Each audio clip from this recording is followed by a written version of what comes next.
Everybody, this is Gregory with How I Lost Over 100 Pounds and Kept It Up for 30 plus years, where there should be no hesitance in your weight loss and maintenance. Today we're going to continue the series on what to eat and what not to eat at various cuisines and talk about Thai food. Now before we begin, if you need help with weight loss, contact me through the Clarity FM link found here in the episode notes. Also check out my website, 100 pounds off for 30plusyears.com. There's a link in the episode notes, hundreds of articles and recipes.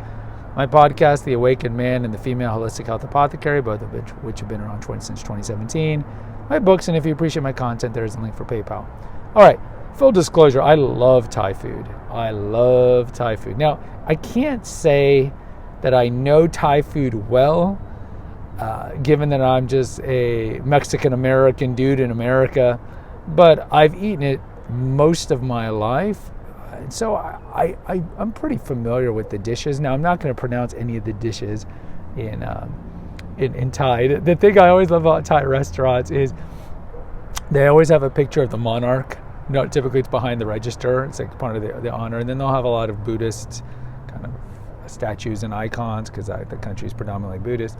And then they have very long names. The Thais are known for having very long names. And historically, Thailand, which used to be called Siam, was one of the few Asian countries that was never colonized by the European powers.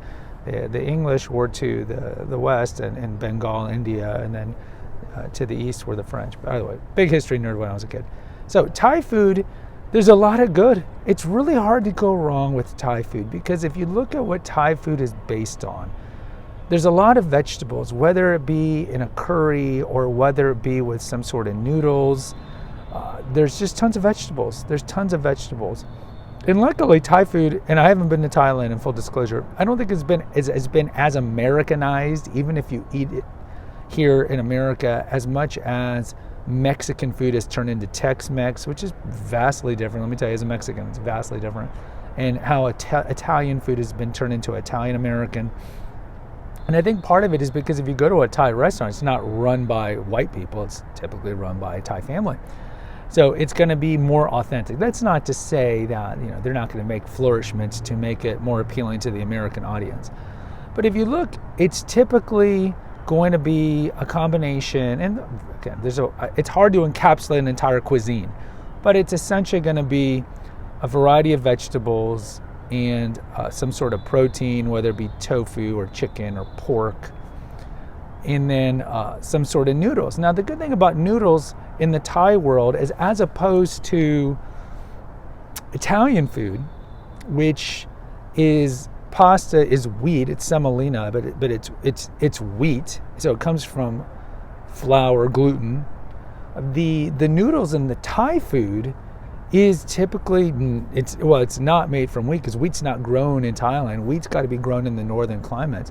So it's typically going to be made out of beans or rice or something like that. And those as a whole, they're not made out of rice, but made out of beans, as a whole are not inflammatory to our body nearly as much as gluten sensitivity, or of course if you have celiac, would be. So that's the beauty. So if you're eating pad thai or pad siu or any kind of the noodle-based ones, those noodles are not wheat, like Italian pasta, for example.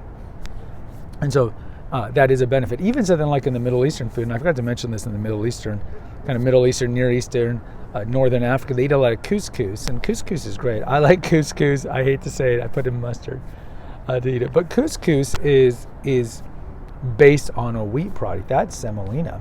So, but in the Thai world, it's not. So you're looking at a lot of just non-wheat noodles, a lot of mixture of vegetables, and a lean protein. Now, of course, if you're going to a restaurant, they're not going to give you organic meat. Okay, understandably so. This is why we have the episode, You Should Eat at Home. Control the ingredients. But if you go to a Thai restaurant, you're pretty safe in that regard. Now, for appetizers, you can do, of course, chicken satay. The peanut sauce is, it's good enough. The spring rolls, the egg rolls, you should ideally not do them fried. Do the spring rolls. Going back to the dishes, the soups. I particularly love the soups and curries. I'm a big curry guy. So when we talk about Indian cuisine, I'm all in the curries.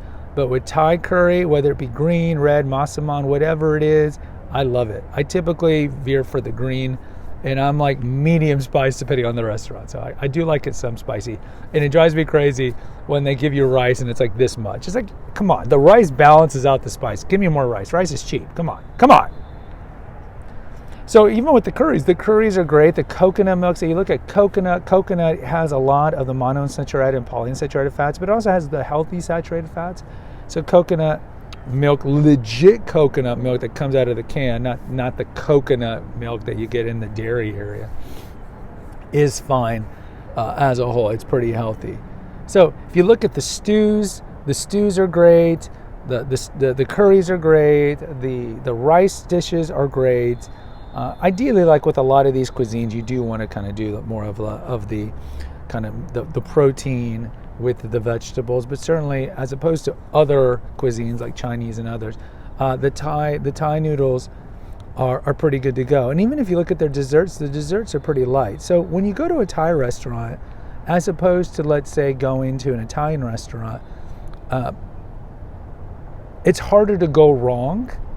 And notice, Thai food clearly is going to have a lot of cheeses and a lot of things that we like in the West. So that's going to help on calories and inflammatory, because dairy can be inflammatory. So similar to Middle Eastern food, which doesn't really have a lot of cheeses on their dishes. That's the great thing about pretty much all Asian food, is that they're not really big into cheeses, and clearly they're not really big into gluten. And the good thing about the Asian cuisine in general is that you're going to get a lot of spices that you're typically not going to get from the boring American food, and that's one of the many reasons to indulge in Asian food. Guys, post in the comments. Let me know what you think about Thai food. Do you like it? Do you not like it? Hit the notification, subscribe, and share button. Oh, before I forget, Thai tea. So you can get Thai tea in America. So the Thai tea is typically made from black tea, and then they put a lot of that creamer. I'd probably avoid Thai tea if you can avoid it. But either way, guys, post in the comments. Until next time, take care, God bless, and pray.